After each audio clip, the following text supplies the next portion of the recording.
नमस्कार दोस्तों, आज हम पहुंच गए वीक 2 के डे 14 पर, यानी ऑलमोस्ट 2 वीक हम लोग ख़त्म कर चुके हैं। आज हमारा 2 वीक यानी सेकंड वीक ख़त्म हो जाएगा, फिर हम थर्ड वीक स्टार्ट करेंगे और ऐसे ही करते करते हम लोग पहुंचेंगे 6 वीक तक, यानी ऑलमोस्ट 45 डेज़ के अंदर हम ये किताब ख़त्म करने वाले हैं। कौन सी? 6 weeks to words of power. इसके पहले मैं आपको 30 days to a more powerful vocabulary already आपको पढ़ा चुका हूँ। उसके जितने भी लेक्चर्स हैं वो आपको वोकैबुलरी की प्लेलिस्ट में मिल जाएंगे। वीडियो स्टार्ट करने से पहले एक छोटी सी बात मैं आपको बताना चाहता हूँ। एक वर्ड यहाँ पर मैं लिख रहा हूँ आपके लिए। ये वर्ड है रिजर्वायर। रिजर्वायर मतलब होता है संग्रह। आपने पानी का रिजर्वायर देखा होगा, यानी जो पानी का डैम होता है, डैम के पीछे जो पानी जमा हो जाता है, बहुत सारा, बहुत बड़ी मात्रा में जो पानी जमा होता है, that is also called reservoir. But यहाँ पर हम पानी की बात नहीं कर रहे हैं, यहाँ पर हम बात कर रहे हैं आपके वर्ड्स के रिजर्वायर की।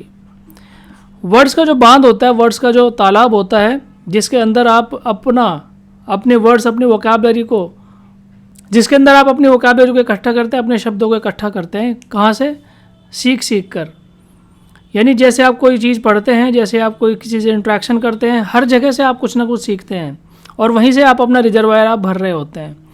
तो आपके पास 2 तरह के रिजर्वायर हैं। तालाब में, उस संग्रह में जो आप सीख रहे हैं, उसके अंदर 2 तरह के वर्ड्स आप लोग सीखते हैं।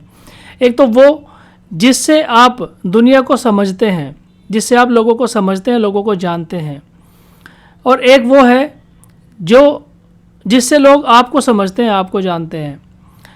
यानी अगर हम बात करें ए और बी की, तो ए वो टाइप का रिजर्वायर है, वो टाइप का संग्रह है आपके शब्दों का, जिसकी मदद से आप लोगों को, दुनिया को जानते हैं। और एक दूसरा जो संग्रह है आपके शब्दों का, वो है जिससे लोग आपके बारे में जानते हैं। आपके बारे में कैसे जानेंगे? जब आप किसी से बात करते हैं, इंटरेक्शन करते हैं, कोई स्पीच देते हैं, ठीक है, कोई चीज़ परफॉर्म करते हैं, तो वो जब आप शब्दों का इस्तेमाल करते हैं, उससे लोगों को पता लगता है कि आपके अंदर कितना पोटेंशियल है और आप कहाँ पर मैटर करते हैं। ये पता लगता है आपके इस रिजर्वायर के थ्रू। और दूसरा क्या है? दूसरा वो है जो आप अपनी नॉलेज में, प्रोसेस में आप यूज़ करते हैं, लोगों के बारे में जानने के लिए आप यूज़ करते हैं। तो ये दोनों तरह के जो रिजर्वायर हैं, ये दोनों तरह के जो संग्रह हैं शब्दों के, आपके अंदर भरे होने चाहिए। हमेशा इनको आप भर के रखिए, क्योंकि इन्हीं की मदद से आप अपनी ज़िंदगी को बेहतर बना सकते हैं, आप अपने करियर को बेहतर बना सकते हैं। अगर आपके पास इन दोनों संग्रह, दोनों बातों का संग्रह है, दोनों वर्ड्स का संग्रह आपके पास है, तो आप अपने करियर को अच्छा बना सकते हैं, आप अपनी लाइफ को अच्छा बना सकते हैं, आप लोगों के साथ इंटरेक्शन को अच्छा बना सकते हैं। तो यही वो तरीका है जिसके माध्यम से आप अपनी लाइफ को और बेहतर बना सकते हैं। और ये कैसे पॉसिबल हो पाएगा? ये वैसे ही पॉसिबल हो पाएगा जैसे हम लोग पढ़ रहे हैं वोकैबुलरी। वोकैबुलरी केवल आपको इसलिए नहीं पढ़नी है कि आपने कोई एग्ज़ाम देना है। वोकैबुलरी या ग्रामर, किसी भी भाषा का जो ज्ञान है वो आपको इसलिए भी होना चाहिए क्योंकि उस भाषा के अंदर अगर आप किसी से बात करते हैं, अगर आप अपनी बात को कहना चाहते हैं या किसी की बात को समझना चाहते हैं, तो आप उसको इफ़ेक्टिव तरीके से कर सकें, अपनी बात को कह सकें, दूसरे की बात को सुन सकें, तभी आप उसका अच्छा रिजल्ट निकाल सकते हैं। तो चलिए स्टार्ट करते हैं आज का हमारा वीडियो। और पहला जो हमारा वर्ड है वो है बी रेफ्ट। बी रेफ्ट का मतलब क्या होता है? बी रेफ्ट का मतलब होता है deprived of something beloved and valuable. यानी अगर ऐसी कोई चीज़ है आपके पास अगर ऐसी कोई वैल्यूएबल चीज़ है जिससे आपको महरूम कर दिया जाता है, या जो आपसे छीन ली जाती है, आपको क्या कर दिया जाता है? आपको deprived कर दिया जाता है, तो उसी को कहते हैं बी रेफ्ट। अगर आपसे आपकी कोई वैल्यूएबल चीज़ deprived कर दी जाती है, छीन ली जाती है, उसी को कहते हैं बी रेफ्ट। या फिर अगर आपसे ऐसी कोई चीज़ खो जाती है, जिसको आप बहुत ज़्यादा पसंद करते हैं या प्यार करते हैं, तो आप क्या हो जाएंगे? You will become destitute. ठीक है, destitute by loss of your favourite thing. ठीक है, आपके पास जो आपकी प्यारी चीज़ है, अगर वो आपसे खो जाती है, तो आप क्या हो जाएंगे? डेस्टिट्यूड हो जाएंगे। डेस्टिट्यूड का मतलब होता है दयनीय। ठीक है, डेस्टिट्यूड का मतलब होता है एक्सट्रीमली पुअर। तो अगर आप इस कंडीशन में हैं कि आपकी कोई ऐसी प्रिय चीज़, आपकी कोई ऐसी सबसे पसंदीदा चीज़ खो जाती है तो you will become destitute and previously you will become bereft। या फिर आपसे किसी वैल्यूबल चीज़ को छीन लिया जाता है या आपको महरूम कर दिया जाता है अगर उससे, तो वो भी क्या कहलाएगा, bereft कहलाएगा। नेक्स्ट हमारा वर्ड है अबेस्ड। ठीक है, वर्ड होता है क्या, बेस, और इसके पीछे हमने क्या लगा दिया, लगा दिया, तो क्या हो गया, अबेस्ड। अबेस्ड का मतलब क्या होता है, अबेस्ड का मतलब होता है दीन या बेसहारा। अगर मैं इसको हिंदी में बताऊं तो दीन या बेसहारा। और ये किस प्रकार से हम इसको एक्सप्लेन करेंगे, देखिए एग्जाम्पल की मदद से समझते हैं। अबेस्ड का मतलब होता है किसी चीज़ को प्राप्त करने के बाद या किसी को अगर कुछ ऐसी चीज़ मिल जाती है जो उसके आसपास के जो लोग हैं उनके पास नहीं है, तो हो सकता है वो थोड़ा सा क्या हो, हम्बल रहे। बट कई बार क्या होता है कि आदमी को अगर कोई ऐसी चीज़ मिल जाती है तो वो क्या करता है, हवा में उड़ने लगता है या उसको बहुत ज़्यादा प्राउड हो जाता है। तो ऐसा जो प्राउड आदमी है जिसको ये घमंड है कि उसी के पास वो चीज़ है, बाकी किसी के पास नहीं है, तो उसके लिए हम यूज़ कर सकते हैं क्या, अबेस्ड या टू मेक हम्बल। अगर आप उसको ये सबक सिखा देते हैं कि भैया तुम्हारे पास वो चीज़ नहीं है, हमारे पास भी है, या अकेले तुम उस चीज़ को प्राप्त नहीं कर सकते, हम भी उस चीज़ को पा सकते हैं मेहनत से, ठीक है, तो उसी के लिए हम यूज़ कर देंगे अबेस्ड, यानी टू मेक हम्बल। या फिर आप इसके लिए अगर कहना चाहें ब्रॉट डाउन, यानी उसको धरती पर लेकर आना, उसको ज़मीन पर लेकर आना, उसको असलियत दिखाना कि अकेला वही इंसान नहीं है जिसके पास वो चीज़ है, बाकी लोग भी हैं जो उसको प्राप्त कर सकते हैं, जो उसको पा सकते हैं। तो दैट इज़ कॉल्ड अबेस्ड। ठीक है, दीन या बेसहारा, या फिर ज़मीन से जुड़ा हुआ, या ज़मीन पर लेकर आना, या टू मेक हम्बल। ठीक है, तो दैट इज़ कॉल्ड अबेस्ड। नेक्स्ट हमारा वर्ड है रैनसैक्ड। रैनसैक्ड का मतलब होता है, देखिए क्या, रैनसैक्ड का मतलब होता है पिलेज्ड। अब आप कहेंगे कि पिलेज्ड, रैनसैक्ड हो या पिलेज्ड हो, दोनों तो एक ही बराबर हो गए, मतलब दोनों का ही मीनिंग नहीं पता। तो दोनों का मीनिंग मैं आपको बताने वाला हूँ। देखिए, दोनों का मीनिंग होती है लूटपाट करना। ठीक है, लूटपाट करना। किस प्रकार से लूटपाट करना, जैसे गांव के अंदर बहुत सारे 4-5 जो चोर हैं वो घुस गए और किसी एक घर में या 2 घर में घुस के उन्होंने क्या किया, लूटपाट की, दैट इज़ कॉल्ड रैनसैक्ड। या फिर जैसे आर्मी है, सेना है, जैसे आजकल आप इसको कनेक्ट कर सकते हैं इजराइल और फ़िलिस्तीन या हमास के बीच में जो युद्ध चल रहा है, वॉर चल रहा है, तो वहाँ से आप इसको कनेक्ट कर सकते हो। कैसे कि जैसे जो हमास के जो लोग हैं, मान लो वो घुसे इजराइल की टेरिटरी के अंदर, और इजराइल की टेरिटरी के अंदर घुसने के बाद उन्होंने क्या किया, लूटपाट करनी स्टार्ट कर दी।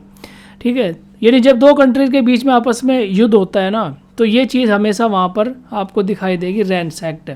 वो क्या करते हैं, जो आर्मी होती है, जो फौज होती है, वो आगे बढ़ती जाती है और रास्ते में जो भी उसको रिसोर्सेज मिलते हैं, विरोधी अपनी कंट्री के जो, यानी उसके जो खिलाफ, जिसके खिलाफ वो लड़ रहे हैं, युद्ध कर रहे हैं, उस कंट्री के जो भी रिसोर्सेज उसको मिलते हैं, उन सबको वो क्या स्टार्ट करती है, लूटपाट करना शुरू कर देती है। That is called ransacked. ठीक है, प्लंडर भी आप इसके लिए यूज़ कर सकते हो। जैसे पिलेज, मैंने आपको बताया क्या वर्ड था, पिलेज। ठीक है, पिलेज, ये वर्ड था पिलेज्ड या प्लंडर। इन दोनों का मतलब एक ही होता है, लूटपाट करना। ठीक है, प्लंडर को आप मतलब मोर प्रिसाइजली अगर मैं आपको बताऊं तो प्लंडर क्या होता है, प्लंडर जब सेना युद्ध लड़ते हुए आगे बढ़ती है तो उसके रास्ते में जो भी रिसोर्सेज आते हैं उन सब को क्या कर देती है, उन सब का लूटपाट करना शुरू कर देती है। तो दैट इज़ कॉल्ड प्लंडर। उसके बाद में नेक्स्ट हमारा वर्ड है क्या, रेविशिंग। रेविशिंग का मतलब होता है एक्सट्रीमली ब्यूटीफुल। ठीक है, एक्सट्रीमली ब्यूटीफुल, यानी बहुत ज़्यादा सुंदर, अत्यधिक सुंदर अगर कोई है तो आप कहेंगे उसके लिए क्या यूज़ करेंगे, रेविशिंग, या he has a ravishing personality. ठीक है, इस प्रकार से आप इसके लिए यूज़ कर सकते हो, यानी एक्सट्रीमली ब्यूटीफुल होता है ये आदमी।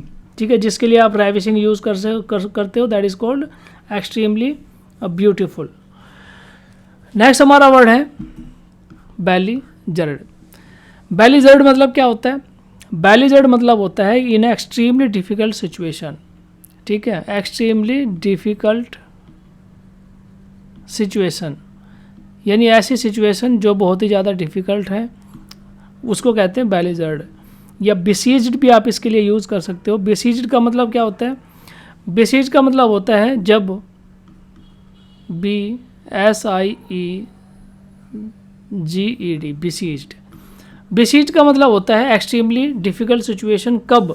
जब फौज या फोर्स आपको चारों तरफ से घेर ले, यानी एनिमी को, अगर मान लो बीच में यहाँ पर एनिमी है और चारों तरफ से, ठीक है, आर्मी ने घेर लिया है एनिमी को, देन ये क्या फील करेगा? जो अंदर बीच में जो एनिमी है और चारों तरफ से फौज ने उसको अगर घेर लिया है, ठीक है, तो ये क्या फील करेगा? ही विल फील बेसीज्ड या फिर बेलिजर्ड। ठीक है, बेलिजर्ड, ये इसका जो कंडीशन है वो क्या कहलाएगी? बेलिजर्ड या फिर बेसीज्ड, यानी चारों तरफ से फौज के द्वारा घेर लिया जाना, और उसके लिए क्या पैदा हो जाएगी? एक्सट्रीमली डिफ़िकल्ट सिचुएशन पैदा हो जाती है, उसी को कहते हैं बेसीज्ड या बेलिजर्ड। ठीक है, एनकम्पस्ड बाय फोर्स, या अगर आप इसको ऐसे कहें कि फोर्स की मदद से बलपूर्वक किसी को दबा देना। ठीक है, बलपूर्वक किसी को क्या कर देना? दबा देना। ठीक है, दैट इज़ ऑल्सो कॉल्ड बेसीज्ड या बेलिजर्ड। आगे चलते हैं। नेक्स्ट नंबर 6 जो हमारा वर्ड है वो क्या है? एम्ब्लेजेंड। ठीक है, एम्ब्लेजेंड क्या होता है? देखिए मैं आपको बताता हूँ। एम्ब्लेजेंड का मतलब होता है अलंकृत करना। ठीक है, क्या करना? अलंकृत करना, यानी जब आप किसी, जैसे आपने संविधान के ऊपर देखा होगा कि संविधान के ऊपर बहुत सारी जो कलाकृति है उसको, उनको क्या किया गया? अलंकृत किया गया है। ठीक है, उसका जो डिज़ाइन है, उसके ऊपर का जो कवर पेज है, उसको बहुत ही बढ़िया सुंदर सी पेंटिंग के थ्रू क्या किया गया है? उसको डिज़ाइन किया गया है। तो दैट इज़ कॉल्ड एम्ब्लेजेंड। ठीक है, दैट इज़ कॉल्ड एम्ब्लेजेंड। उस पर क्या किया? पेंटिंग्स को एम्ब्लेजेंड किया गया है। यही मतलब है इसका एम्ब्लेजेंड का, कि पिक्चर्ड प्रोमिनेंटली, यानी बहुत ही बारीक और बहुत ही प्रिसाइज तरीके से जब किसी पिक्चर को बनाया जाता है, ठीक है, उसको सुंदर दिखाने के लिए, उसको चमकाने के लिए, दैट इज़ कॉल्ड एम्ब्लेजेंड। नेक्स्ट है कॉन्स्ट्रिक्टेड। ठीक है, कॉन्स्ट्रिक्टेड एक कंस्ट्रक्टेड होता है। ठीक है, कंस्ट्रक्शन तो मतलब होता है किसी चीज़ को निर्माण करना, बनाना। वर्ड हमारा क्या है? कॉन्स्ट्रिक्टेड। ध्यान से पढ़िए इसको। कॉन्स्ट्रिक्टेड का मतलब होता है जब आप किसी चीज़ का जो रास्ता है ना, उसको क्या कर देते हैं? उसको बारीक कर देते हैं। ठीक है, यानी जैसे कोई फ्लो है, यानी कोई पाइप है, मान लो एक तो पाइप का ये वाला फ्लो हो गया। ठीक है, यानी हर एक जगह से ये क्या है? एक समान है। लेकिन अगर आप पाइप को इस प्रकार से क्या कर देते हैं? बोतल की तरह उसको लास्ट में क्या कर देते हैं? छोटा कर देते हैं, तो वो क्या किया जाएगा? दैट इज़ ऑल्सो कॉल्ड क्या? कंप्रेस्ड। अगर आप उसको कंप्रेस्ड कर देते हैं, दबा देते हैं बीच में से, दैट इज़ कॉल्ड कंस्ट्रिक्टेड। ठीक है, ड्रॉन टुगेदर। ठीक है, ड्रॉन टुगेदर और कंप्रेस्ड या क्रैम्प्ड बाउंड। कंस्ट्रिक्टेड का मतलब यही होता है कि जब आप किसी चीज़ को, किसी व्यक्ति को, किसी अवस्था को या फिर किसी सिचुएशन को आप क्या कर देते हैं? कंप्रेस्ड कर देते हैं, दबा देते हैं बीच में से, तो उसको क्या कहेंगे? कंस्ट्रिक्टेड। नेक्स्ट हमारा वर्ड है क्या? कॉन्स्ट्रेंड। कॉन्स्ट्रेंट का मतलब होता है कि किसी के ऊपर फोर्स लगाकर उससे काम करवाना। ठीक है, कॉन्स्ट्रेंट करवाना, जैसे कॉन्स्ट्रेंट होते हैं। कंपेल करना, कंपेल का मतलब क्या होता है? कंपेल का मतलब होता है किसी को विवश करना। ठीक है, विवश कर देना कोई काम करने के लिए। अर्ज्ड मतलब होता है जब आप एक्सट्रीमली, यानी बहुत ज़्यादा रिक्वेस्ट करते हैं किसी चीज़ को करने के लिए, दैट इज़ कॉल्ड अर्ज्ड। ठीक है, ऑब्लाइज्ड, फोर्स टू एक्शन और इनएक्शन। ठीक है, फोर्स टू एक्शन, यानी किसी काम को करने के लिए क्या किया जाता है? बाध्य किया जाता है, फोर्स लगाकर उस काम को किया जाता है, तो दैट इज़ कॉल्ड कॉन्स्ट्रेंड। नेक्स्ट हमारा वर्ड है क्या? नंबर 9, ट्रकलिंग। ट्रकलिंग का मतलब देखिए क्या होता है? यील्डिंग इन ए सर्वाइल फॉर्निंग वे। सर्वाइल मतलब क्या होता है? चापलूसी। फॉर्निंग मतलब होता है चापलूसी, और ऑब्सिक्वस भी मतलब होता है चापलूसी, यानी जब किसी को खुश करने के लिए, बहुत ज़्यादा खुश करने के लिए जब उसकी चापलूसी की जाती है, that is called servile, fawning and obsequious. और यही मतलब होता है ट्रकलिंग का, कि जब आप इस प्रकार से काम कर रहे होते हैं कि किसी को खुश करने के लिए उसके पक्ष में का बात करेंगे, उसके पक्ष में आप सारे काम करेंगे, तो दैट इज़ कॉल्ड ट्रकलिंग। नेक्स्ट है नंबर 10, कॉसेटेड। ठीक है, कॉसेट, कॉसेट से बना है कॉसेटेड, और ये वर्ड है क्या? कॉसेट। देखिए यहाँ पर कॉसेट, तो कॉसेट का मतलब होता है ट्रीटेड एज पैट। ठीक है, पैट मतलब क्या होता है? पालतू, यानी पालतू जानवर की तरह ट्रीट करना किसी को, यानी या फिर आप इसको कह सकते हैं कि उसकी जो सेल्फ रेस्पेक्ट है उसको दबा देना, ख़त्म कर देना या कम कर देना, ठीक है। तो ट्रीटेड एज पेट यानी पालतू की तरह क्या करना, ट्रीट करना या पालतू की तरह उसके साथ में बिहेव करना। पैम्पर्ड, पैम्पर्ड मतलब होता है जब आप किसी की पीठ थपथपाते हैं या उसको थोड़ा सा तसल्ली देने के लिए जब आप उसकी पीठ थपथपाते हैं ना, तो that is also called pampered. और पैम्पर्ड मतलब कैसे किया जाता है, पैम्पर्ड किया जाता है जैसे आपका जो पेट होता है, अगर आपके घर में पेट होगा, कोई बिल्ली होगा या डॉग होगा, तो आप उसको किस प्रकार से पैम्पर करते हैं। ठीक है, किसी भी जानवर को आप पैम्पर कर सकते हैं, उसके पीठ पर हल्का सा हाथ घुमाएंगे, ठीक है, थोड़ा थपथपाएंगे, तो इसी को कहते हैं कॉसेट, दैट इज कॉल्ड कॉसेट। ओके, तो ये होती है हमारी एक्सरसाइज, आज की ख़त्म हो जाती है। आज हमने 10 वर्ड आपको पढ़ाए, बहुत ही शानदार और अच्छे 10 वर्ड ये थे जो मुझे उम्मीद है कि कहीं ना कहीं आपको आपके किसी न किसी एग्ज़ाम में ज़रूर मिलेंगे। और मुझे उम्मीद है कि जो बात मैंने आपको बताई, यानी आपके जो रिजर्वायर हैं वो हमेशा फुल होने चाहिए आपके वर्ड्स से। और किस 2 प्रकार के रिजर्वायर मैंने आपको बताए, ठीक है। आपके रिजर्वायर में 2 प्रकार के वर्ड्स होने चाहिए, एक तो वो जिससे आप लोगों को समझते हैं और दूसरा वो जिससे लोग आपको समझते हैं। तो दोनों वर्ड्स आपके पास होने चाहिए, दोनों का भंडार आपके पास होना चाहिए। अगर ये रिजर्वायर आपके पास है, अगर ये भंडार आपके पास सुरक्षित है, तो आप अपनी लाइफ को बेहतर बना सकते हैं। और अगर ये रिजर्वायर आपके पास है तो आप किसी भी एग्ज़ाम्स को क्रैक कर सकते हैं, ठीक है। यानी आपकी जो लाइफ है वो हमेशा मीनिंगफुल रहने वाली है। तो ये था आज का हमारा वीडियो। इस वीडियो में फ़िलहाल इतना ही है। देखने के लिए धन्यवाद। जय हिंद।